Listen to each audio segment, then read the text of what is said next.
Goedemorgen iedereen. Bonjour à toutes et tous. Nous allons commencer cette conférence de presse. Et c'est le docteur Ivan Latem qui va commencer en nous expliquant un petit peu où en sont les chiffres pour le moment. Goedendag iedereen, bonjour à toutes, bonjour à tous. Alors oui, effectivement, le nombre d'infections, comme des hospitalisations, comme des décès, continue à diminuer et c'est la bonne nouvelle effectivement de cette fin d'année. C'est un fait, cette diminution est partiellement liée sans doute au fait qu'on teste moins actuellement, mais nous verrons ensemble que malgré tout, il y a une réalité à ce niveau-là.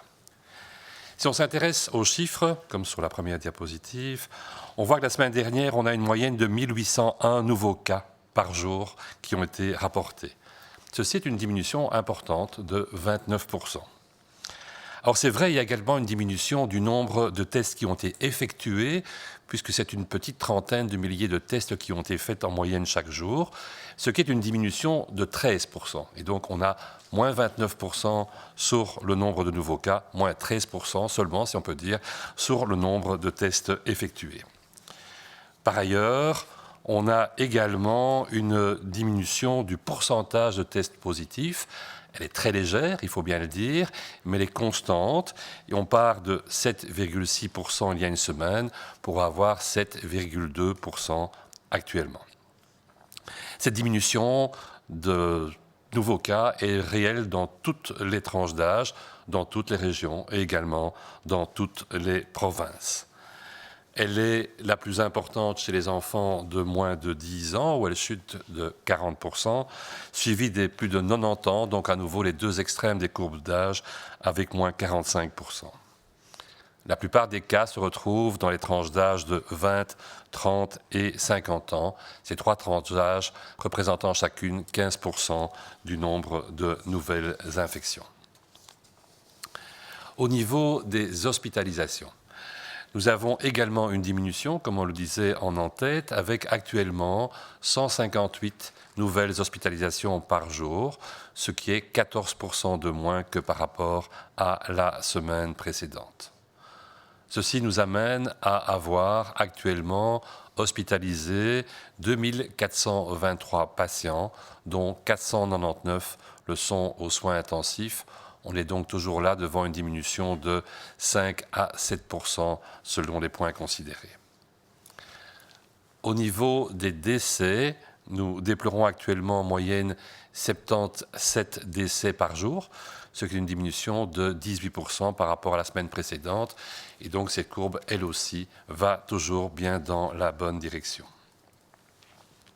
Alors quelques thèmes aujourd'hui à développer avec vous. Le premier, c'est de voir ensemble quelle a été la manière dont nous avons observé en Belgique la diminution de mobilité souhaitée au niveau des vacances et donc d'analyser la mobilité sur la semaine de Noël. Vous voyez dans ces courbes relativement complexes qu'on va vous expliquer dans quelques instants que globalement on peut dire que tout ceci s'est bien passé. Comme on l'espérait, on a eu une baisse importante du nombre de déplacements depuis la première semaine de vacances, c'est-à-dire la semaine de Noël. On voit sur la ligne verte au-dessus que le nombre de nombreuses personnes sont effectivement restées à la maison. Cette ligne verte a augmenté, va un peu vers le haut, comme elle l'a fait d'ailleurs de la même manière durant les vacances de Toussaint. Seul, effectivement, le premier confinement avait été plus limitatif dans le nombre de personnes étant restées à la maison. Plus de personnes étaient restées à la maison, mais il faut souligner que le premier confinement empêchait les gens de sortir, sauf pour des raisons essentielles, ce qui n'est pas le cas actuellement. Donc la diminution qu'on observe actuellement est remarquable dans un contexte d'un confinement beaucoup moins sévère que ce qui s'était présenté en mars et en avril.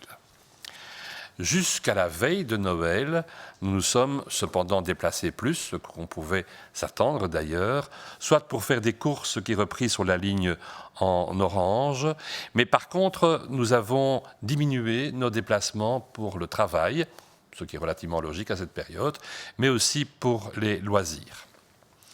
Cette diminution des déplacements, donc, colle bien avec la diminution du nombre de contaminations et on sait qu'il y a une corrélation effectivement entre les déplacements, c'est-à-dire le fait qu'inévitablement on rentre en contact avec d'autres personnes et le fait que les chaînes de transmission sont plus ou moins établies ou rompues. Il est intéressant de comparer ça par rapport à d'autres pays. De la même manière, ceci s'est fait par l'intermédiaire de Google et donc on a le même système qui est appliqué aux autres pays. Et que voit-on ? Eh bien, on voit que globalement, nous sommes restés un peu plus à la maison. Donc nous avons un peu mieux fait les choses que nos autres voisins. En Belgique, on a un chiffre de 28% de gens qui sont restés à domicile, alors, pour le jour de Noël, alors qu'il s'agit de 22% pour les Pays-Bas, 23% pour la France, 25% pour l'Allemagne et 27% pour le Royaume-Uni. Ceci est donc un bon résultat et ceci correspond à ce qu'on souhaitait au mieux, de manière à ce que la célébration de Noël se fasse chez soi plutôt que dans la mobilité vers d'autres endroits, se passe dans notre bulle, si on peut encore l'appeler ainsi, et non en l'étendant de manière trop importante. Idéalement, bien sûr, on souhaiterait maintenant que la deuxième fête, la fête de Nouvel An, se passe de la même manière, avec le même genre de diminution de mobilité. On aura ce genre de données d'ici une huitaine de jours, de manière à commencer l'année dans les meilleures conditions et avec une diminution persistante du nombre de contaminations, du nombre d'hospitalisations et de décès, comme on le constate actuellement. Il y a actuellement des informations en sens divers relativement alarmistes concernant des nouveaux variants, par exemple. Ce qu'il ne faut pas oublier, c'est que ce n'est pas le virus, mais c'est notre comportement qui va changer les choses, de manière en tout cas le plus importante. C'est la manière dont nous allons nous protéger de ce virus, et cette manière ne change pas en fonction d'éventuels variants. Globalement donc, concentrons-nous sur les mesures que nous appliquons déjà plus ou moins bien et plutôt bien actuellement, que sur les craintes concernant la potentielle transmission plus importante de ces nouvelles souches. Après cet aperçu positif sur la limitation de la mobilité à l'époque de Noël, deuxième donnée, tout aussi intéressante et je dirais tout aussi positive, c'est celle des études de séroprévalence, donc de présence d'anticorps chez les donneurs de sang. Comme vous le savez, quand vous nous écoutez, il y a un certain nombre d'études qui sont faites depuis fin mars, qui sont faites par Scienziano en collaboration avec la Croix-Rouge, tant en Flandre qu'en Wallonie, pour la recherche d'anticorps dans le sang des donneurs de sang.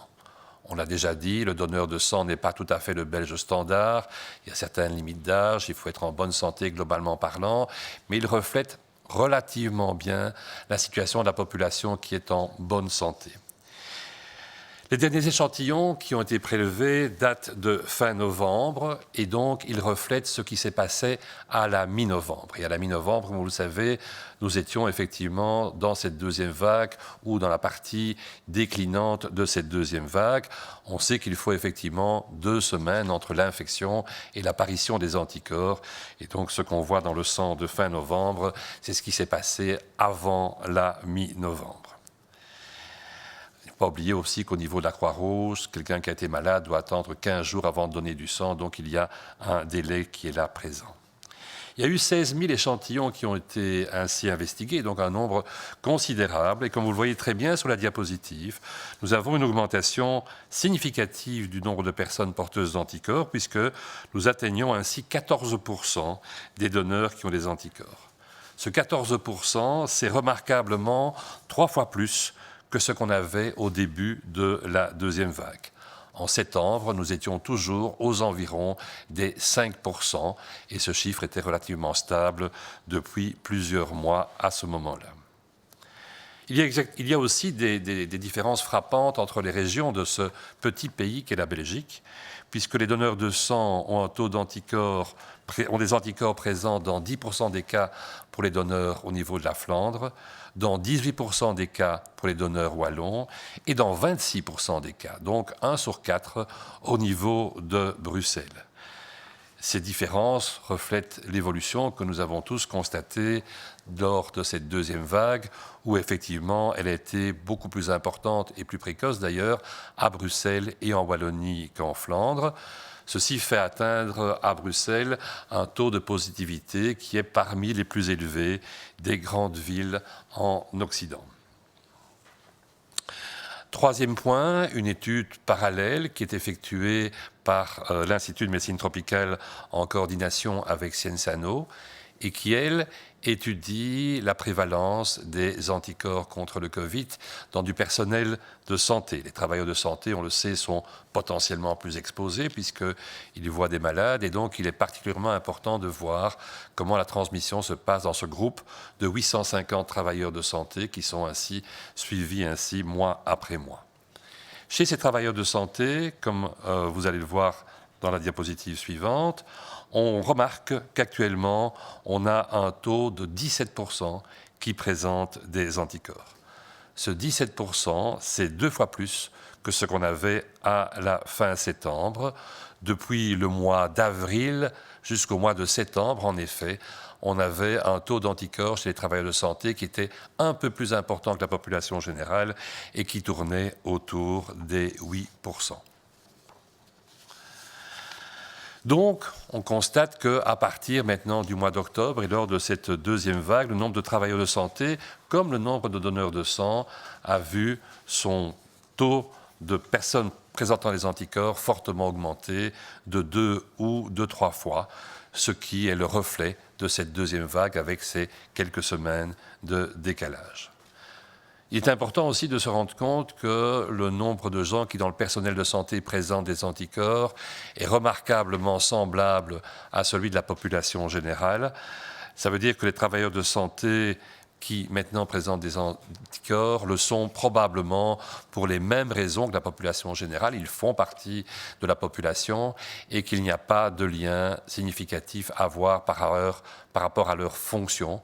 Ceci reflète aussi le fait qu'ils ont l'habitude de prendre des mesures de précaution et d'employer maintenant avec adéquation les mesures de protection de type masque, blouse, visière et autres qu'ils ont amplement à disposition. Et je pense que c'est un point extrêmement important qui a bien évolué par rapport à la première vague. Alors ceci était et toujours d'ailleurs notre dernière conférence de presse pour 2020. 2020 qui était pour le moins étonnant pour nous tous et plutôt désagréablement étonnant, nous le savons tous. Nous sommes persuadés que c'est non seulement la première, mais la dernière fois que nous présentons nos vœux lors d'une conférence de presse. 2021 devrait nous sourire beaucoup plus. Nous vous la souhaitons certainement comme étant une meilleure année et une année avec une santé qui soit bien maintenue, grâce aux précautions que vous prendrez et grâce au vaccin. Merci et bonne année.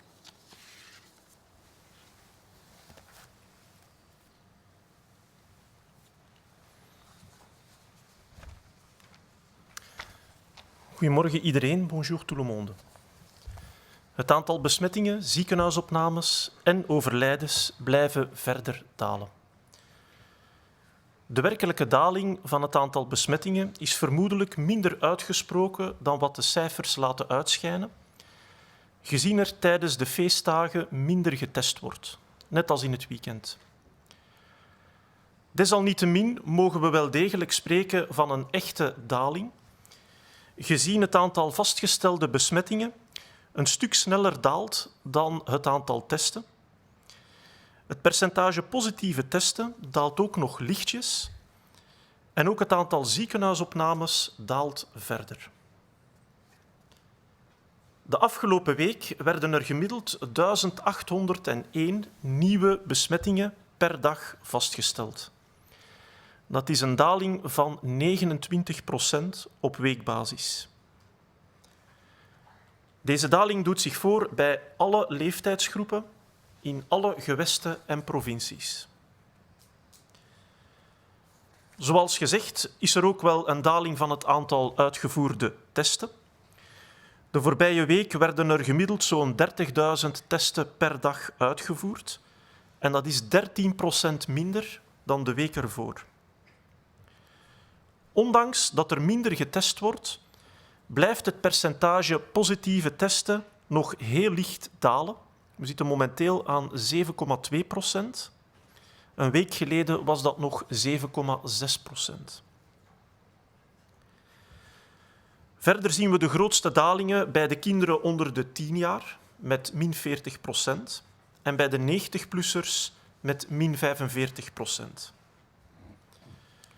De meeste besmettingen worden momenteel vastgesteld bij de 20ers, 30ers en 50ers, elk verantwoordelijk voor 15% van de nieuwe besmettingen. Ook de ziekenhuisopnames blijven dalen. Verleden week waren er gemiddeld 158 nieuwe ziekenhuisopnames per dag. Dat is 14% lager dan 1 week geleden. Er liggen nu 2423 COVID-patiënten in het ziekenhuis, waarvan 499 op intensieve zorgen. Dat is een verdere gestage daling van 5 tot 7%. Ook de overlijdens blijven dalen. Gemiddeld vielen er de afgelopen week elke dag 77 overlijdens per dag te betreuren. En dat is 18% minder dan de week ervoor. Vervolgens zouden we u een analyse willen presenteren van de mobiliteit met kerstmis. U kan dat meevolgen op deze nogal ingewikkelde figuur. De groene lijn boven toont het percentage van de tijd dat we zijn thuisgebleven. De oranje lijn bovenaan toont onze verplaatsing voor winkels. En onderaan de lichtblauwe lijn toont de verplaatsingen voor vrije tijd. En de donkerblauwe lijn de verplaatsingen voor het werk. Zoals gehoopt zien we sinds de eerste week van de kerstvakantie een opvallende daling van het aantal verplaatsingen. Vele mensen zijn thuisgebleven, vergelijkbaar met het niveau van de herfstvakantie. Enkel tijdens de eerste lockdown werd er nog iets meer thuisgebleven dan met kerstmis, zo'n 3% meer. Tijdens die eerste lockdown waren de niet noodzakelijke verplaatsingen echter wel verboden, wat nu niet het geval is. Tot vlak voor kerstmis hebben we ons weliswaar steeds vaker verplaatst voor de winkels, maar wel steeds minder voor vrije tijd en voor het werk. De daling in de mobiliteit lijkt daarmee dus opnieuw goed overeen te komen met de daling in de besmettingen. Het is ook opvallend dat wij Belgen op kerstdag net iets meer zijn thuisgebleven dan onze buren. In België was dat 28% van de tijd, tegenover 22% in Nederland, 23% in Frankrijk, 25% in Duitsland en 27% in het Verenigd Koninkrijk. Dat mogen we een uitstekend resultaat noemen. Mensen hebben dus massaal gehoor gegeven aan de oproep om kerstmis thuis te vieren binnen hun bubbel. Als we dit kunnen doortrekken naar nieuwjaar en de rest van de kerstvakantie, dan zullen we ongetwijfeld het nieuwe jaar met een pak minder besmettingen, ziekenhuisopnames en overlijdens kunnen inzetten. Ondanks alle doemberichten over nieuwe virusvarianten, mogen we vooral niet vergeten dat de curve van de besmettingen vooral in onze eigen handen ligt. Het is ons gedrag dat de curve bepaalt en niet het virus. En tenslotte zou ik ook nog een aantal nieuwe resultaten willen geven in verband met de seroprevalentie bij bloeddonoren en gezondheidswerkers. Seroprevalentie is het percentage mensen die antistoffen heeft tegen het coronavirus. Zoals u weet onderzoekt Sciensano in samenwerking met het Rode Kruis Vlaanderen en het Le Service du Sang de la Croix-Rouge de aanwezigheid van antistoffen tegen het coronavirus in het bloed van Belgische bloeddonoren. Dit laat ons toe om in te schatten in welke mate deze groep van mensen in het verleden besmet is geweest met het coronavirus. De laatste stalen die we onderzocht hebben dateren van eind november. En dat geeft een beeld van de situatie van midden november. Het duurt na een infectie meestal een 2-tal weken vooraleer antistoffen aan te tonen zijn in het bloed. Bovendien moet iemand die ziek is geweest ook 2 weken wachten om bloed te geven. Eind november werden er 16.000 stalen getest op antistoffen en 14% van de bloedgevers had antistoffen tegen het coronavirus eind november. Dat is bijna 3 keer meer dan bij aanvang van de tweede golf. In september schommelde het aantal bloedgevers met antistoffen nog rond de 5%. Er zijn opvallende verschillen tussen de gewesten. Het aantal bloedgevers met antistoffen is het laagst in Vlaanderen met 10%, een stuk hoger in Wallonië met 18% en opvallend hoog in Brussel met maar liefst 26%. Die 26% is ook hoog naar internationale normen. Deze verschillen weerspiegelen de evolutie van de besmettingen binnen de 3 regio's tijdens de tweede golf, waarbij inderdaad vooral Brussel en Wallonië het zwaarst getroffen zijn geweest. Daarnaast volgt de Cienzano samen met het Instituut voor Tropische Geneeskunde sinds eind april ook een groep van 850 gezondheidswerkers op. En ook bij de gezondheidswerkers zien we een stijging van het aantal mensen met antistoffen tot 17%. En dat is een verdubbeling in vergelijking met eind september. Rond die periode schommelde het aandeel gezondheidswerkers met antistoffen nog rond de 8 à 9%. We kunnen dus stellen dat vanaf oktober het aantal gezondheidswerkers en bloeddonoren met antistoffen tegen het coronavirus sterk is toegenomen. En die stijging volgt de evolutie van het aantal besmettingen in de tweede golf, weliswaar met enkele weken vertraging. Het valt ook op dat het percentage mensen met antistoffen vrij vergelijkbaar is bij bloeddonoren als bij gezondheidswerkers. De besmettingen bij gezondheidswerkers volgen daarmee vooral de algemene trend binnen de bevolking. Ondanks dat gezondheidswerkers vaak dicht contact hebben met patiënten, met of zonder COVID, lijken ze op basis van het antistoffenonderzoek dus relatief weinig bijkomend risico op besmetting te lopen. Het toont aan dat gezondheidswerkers zich algemeen goed weten te beschermen tegen besmetting, onder andere door het consistent en correct gebruik van beschermingsmateriaal. Dit was onze laatste persconferentie van 2020. Het is dus de ideale gelegenheid om u alvast een gelukkig en gezond nieuwe jaar te wensen. Samen krijgen we COVID klein, ook in 2021. Dank u wel voor uw aandacht.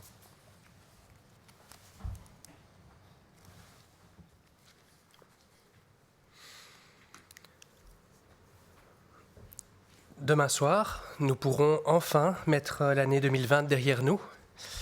Une chose semble sûre, 2021 devrait être meilleur. Mais qu'on se détrompe, passer de 2020 à 2021 ne veut pas dire qu'on reparte d'une page blanche ou qu'on remette les compteurs à zéro. Même s'il y a des signes grandissants d'espoir, le virus sera toujours présent dans notre société et nous devrons continuer un temps encore à le prendre en compte dans nos comportements. Soit. On constate en ce moment un effet positif sur l'évolution de la pandémie dans notre pays. C'est encourageant. Il faudra bien sûr, certainement, attendre de voir quels seront les effets de cette période de fête et de congé. Ce que nous faisons ces jours-ci a un impact 1 à 2 semaines plus tard. Et donc, comme lors du réveillon de Noël, les festivités du Nouvel An constitueront un moment délicat. Délicat car il s'agit généralement d'une soirée et une nuit animée, accompagnée de dîners et de fêtes en famille ou entre amis, chez soi ou à l'extérieur. Cette année, le passage à l'an neuf devra être célébré de manière plus sobre et en tout cas en plus petite compagnie. L'objectif étant que les courbes ne nous donnent pas un retour de gueule de bois dans quelques semaines. Des rassemblements dans un espace clos et sans distance ou protection sont du pain béni pour le virus. Veillons à lui retirer ses opportunités. On parle de la soirée du réveillon ici, mais cela vaut évidemment aussi pour les traditionnelles rencontres familiales des jours suivants autour d'un festin ou d'un morceau de tarte. N'ayons pas ces rassemblements à risque pour le moment. Cette année, non seulement nous pouvons nous souhaiter une bonne année, nous pouvons nous souhaiter une bonne santé, mais nous pouvons tous y contribuer directement, littéralement, en agissant en ce sens. Un rappel des mesures mises en place pour ce faire. Respectons le couvre-feu. Celui-ci reste bien d'application la nuit du 31 décembre au 1er janvier. Et ce couvre-feu est à 22 h en Wallonie et à Bruxelles.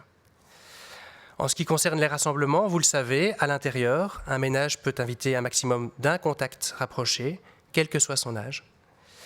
À l'extérieur, limitons nos rassemblements à un maximum de 4 personnes, et ce dans le respect des distances. Le risque étant plus bas à l'extérieur, les enfants de moins de 12 ans ne sont pas comptés, donc peuvent se rajouter à ces 4 personnes se réunissant à l'extérieur. Pour certains, déclencher des feux d'artifice fait partie intégrante des festivités du réveillon du Nouvel An. L'allumage de feux d'artifice par des non-professionnels représente toujours un danger.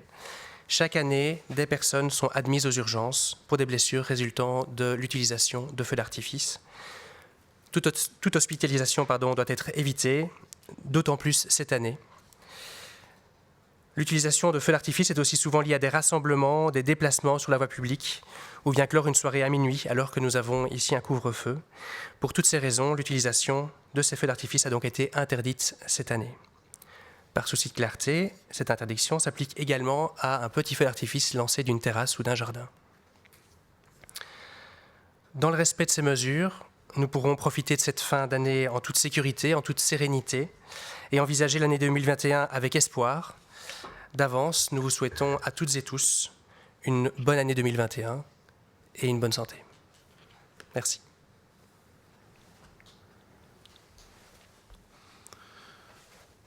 Goedemorgen. Morgenavond kunnen we 2020 eindelijk achter ons laten. Eén ding is nu al zeker, 2021 zal beter worden.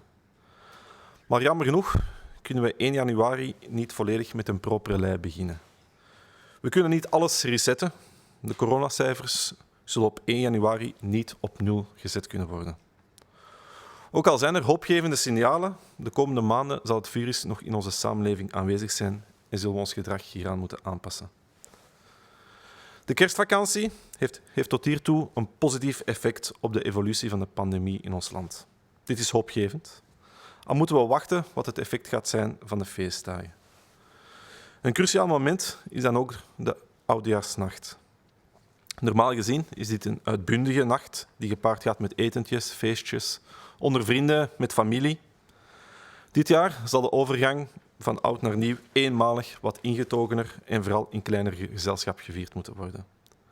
Het vieren van de teugels tijdens 1 avond kan binnen een aantal weken immers een heel wrange nasmaak krijgen. Een feestje thuis met wat vrienden lijkt misschien een veilige manier om de Oudejaarsnacht door te brengen, maar vergus u niet. Dergelijke evenementen kunnen het begin zijn van een clusterbesmetting. Het zijn ideale omstandigheden om het virus verder over te dragen en dit moeten we absoluut vermijden. Ook de traditionele nieuwjaarsfeestjes met de familie in de eerste dagen van het jaar zullen dit jaar anders verlopen. Dit jaar kunnen we elkaar niet alleen een goede gezondheid toewensen, we kunnen er ook allemaal aan bijdragen. Door onze verantwoordelijkheid op te nemen en de regels te respecteren. Respecteer dan ook de avondklok. Ook op Oudejaarsnacht is de avondklok immers van kracht. Tevens moeten we ook in de eindejaarsperiode onze sociale contacten beperken. Buiten mag je met maximum 4 personen samenkomen en dit met respect voor de social distancing. Kinderen onder 12 jaar tellen niet mee. Binnen mag een gezin maximum 1 knuffelcontact tegelijkertijd uitnodigen. Kinderen onder de 12 jaar worden ook beschouwd als een knuffelcontact. Voor sommige mensen hoort het afsteken van vuurwerk bij een Oudejaarsnacht. Aan het afsteken van vuurwerk door niet-professionelen zijn steeds gevaren verbonden. Jaarlijks worden er mensen opgenomen met verwondingen ten gevolge van het afsteken van vuurwerk. Elke ziekenhuisopname moet ten alle tijd worden vermeden. Maar zeker op dit moment, waar de druk op de ziekenhuizen nog heel hoog is, moeten we er alles aan doen om extra opnames te vermijden. Vandaar dat het gebruik van vuurwerk momenteel verboden is. Voor alle duidelijkheid, dit geldt ook voor het afsteken van kleiner vuurwerk van bij u thuis in uw tuin. Met respect voor deze maatregelen kunnen we het jaar op een veilige manier inzetten en kunnen we vooral hoopvol uitkijken naar 2021. Ik wens jullie een fijn en vooral veilig eindejaar en het allerbeste, en dan bedoel ik vooral een goede gezondheid voor het nieuwe jaar. Dank u wel. Ik wil nu overgaan tot de vragen van de journalisten, want die zijn er. Het lijkt erop dat de gemiddelde leeftijd van de sterfgevallen hoger ligt dan 80 jaar. Wat kunnen we hieruit concluderen? Wel, het is al een gegeven dat we kennen van in het begin van de pandemie of bij de prille uitbraak van het coronavirus in China, dat leeftijd de allerbelangrijkste risicofactor is voor complicaties en overlijden. En dat zien we ook in België. Bovendien is het ook zo dat 57% van alle overlijdens plaats heeft gevonden bij een bewoner van een woonzorgcentrum. Mensen zijn overleden ofwel in het woonzorgcentrum ofwel in het ziekenhuis. Woonzorgcentra zijn bijzonder gevoelige plaatsen voor uitbraken met dit virus, met zware gevolgen. Dat heeft enerzijds te maken met het feit dat in een woonzorgcentrum mensen leven die bijzonder gevoelig zijn voor het virus en dat het een gesloten omgeving is waar het virus ook heel gemakkelijk kan spreiden en grote uitbraken met grote gevolgen kan veroorzaken. En dat merken we aan de cijfers, in het bijzonder aan de overlijdensstatistieken.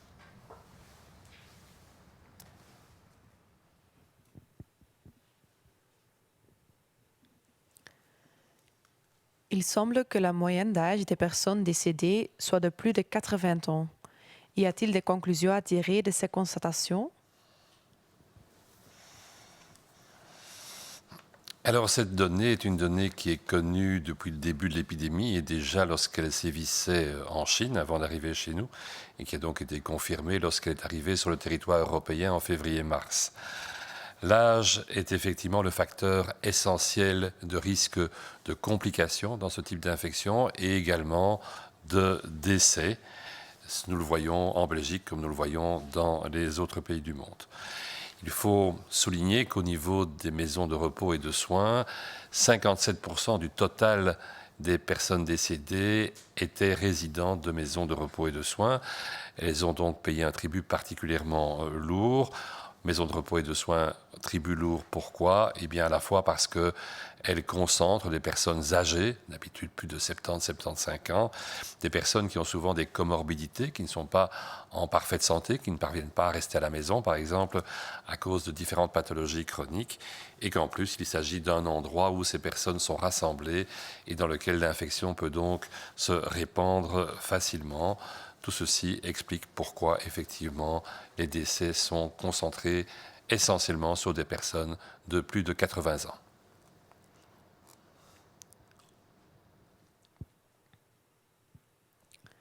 Pourquoi vacciner prioritairement les personnes âgées? Il semble qu'il y a un lien avec l'âge moyen des hospitalisations. Alors ma réponse va être parallèle à celle de la première question. On le sait, les personnes âgées payent un tribut important à la pathologie. On l'a souligné avec 57% des décès liés à des gens qui séjournent en maison de repos et de soins. Un pourcentage important de gens âgés en soins intensifs. Et donc, c'est le facteur majeur au-delà de toutes les autres pathologies, diabète, obésité, hypertension ou autres. L'âge est donc en lui-même un bon facteur pour décider qui pourrait bénéficier pour sa santé personnelle d'un vaccin efficace. Par ailleurs, en étant protégé, en protégeant les personnes les plus fragiles, on va de la même manière éviter d'embouteiller le système de santé. Donc, impact sur sa santé personnelle, impact sur le système de santé. Deux bonnes raisons, effectivement, pour vacciner les personnes âgées avant les autres.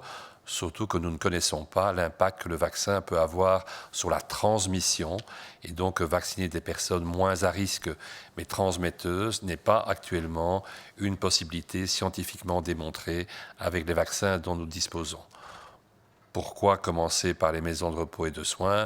Parce que, comme on l'a dit lors de la première question, elles concentrent des personnes particulièrement fragiles et au point de vue logistique, il est plus facile effectivement de se retrouver à un endroit où on pourra vacciner tout le monde de manière aisée, alors qu'il est plus complexe de recruter en première intention des personnes âgées qui ne sont pas dans les maisons de repos.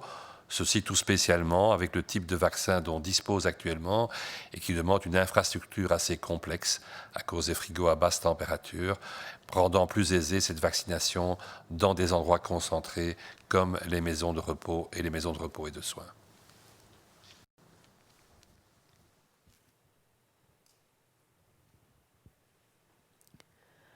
Waarom krijgen ouderen voorrang op vaccinatie? Er lijkt een verband te zijn met de gemiddelde leeftijd van de ziekenhuisopnames. Wel, de prioriteit voor vaccinatie ligt bij mensen die de hoogste kans hebben op complicaties en overlijden. We weten dat wonen in een woonzorgcentrum en hoge leeftijd de belangrijkste risicofactoren zijn op een ernstig verloop van COVID en eventueel overlijden.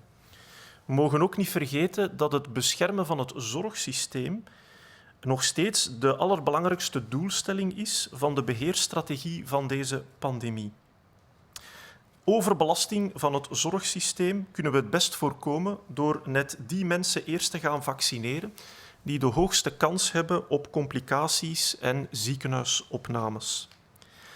Te meer daar we op dit moment nog onvoldoende weten in hoeverre het vaccin ook in staat gaat zijn om de algemene verspreiding van het virus onder de bevolking te gaan afremmen. Het is mogelijk dat het dat gaat doen, het is waarschijnlijk, maar we kunnen het op dit moment nog moeilijk inschatten hoe groot de impact daarvan gaat zijn.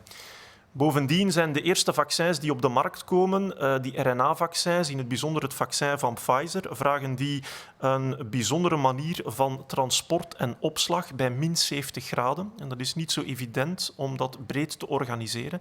Dus dan helpt het dat je dat kan centraliseren en dat je dat kan toedienen aan gerichte locaties waar mensen bij elkaar verblijven, zoals woonzorgcentra.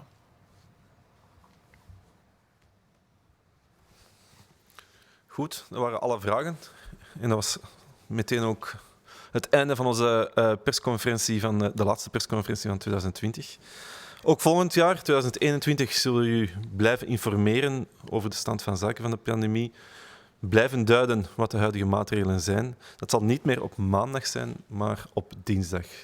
Dus de volgende persconferentie vindt plaats aanstaande dinsdag. Donc, la prochaine conférence de presse aura lieu le mardi.